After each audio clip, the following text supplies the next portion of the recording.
অস্ট্রেলিয়ায় 1800 সালের দিকে বক্সিং ডেতে বিভিন্ন উপহার পেতেন শ্রমিকরা। তাদের প্রতিষ্ঠান থেকে বাক্সে করে উপহার দেওয়া হতো সবাইকে। কাল মেলবোর্ন ক্রিকেট গ্রাউন্ডে শুরু হতে যাচ্ছে ঐতিহাসিক বক্সিং ডে টেস্ট। ক্রিকেট যারা ভালোবাসেন, ক্রিকেটের খোঁজ খবর রাখেন, তাদের কাছে এই টেস্ট বেশ পরিচিত। কখনো কি মনে প্রশ্ন জেগেছে, কেন নামকরণ করা হলো বক্সিং ডে টেস্ট? এর পেছনের কারণই বা কি? বিস্তারিত প্রতিবেদনে দেখে আসবো। বিশ্বব্যাপী 25 ডিসেম্বর পালন করা হয় খ্রিস্ট ধর্মের সবচেয়ে বড় উৎসব বড়দিন। ঠিক পরদিন অর্থাৎ 26 ডিসেম্বর দিনটিকে বলা হয় বক্সিং ডে। সেদিন হওয়া টেস্ট ম্যাচগুলোকে বক্সিং ডে টেস্টে নামে ডাকা হয়।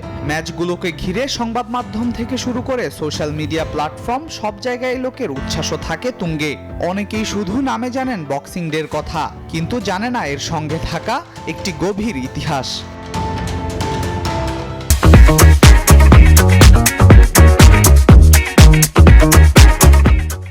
অস্ট্রেলিয়ায় 1800 সালের দিকে বক্সিং ডেতে বিভিন্ন উপহার পেতেন শ্রমিকরা। তাদের প্রতিষ্ঠান থেকে বাক্সে করে উপহার দেওয়া হতো সবাইকে। এছাড়া এদিন সচ্ছল খ্রিস্টানরা দরিদ্রদের মাঝে উপহার দিয়ে থাকেন।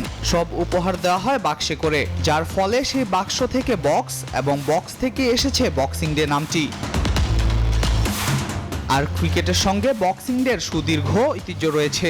1980 সাল থেকে প্রতি বছর নিয়ম করে অস্ট্রেলিয়ার মেলবোর্নে অনুষ্ঠিত হয় বিখ্যাত বক্সিং ডে টেস্ট।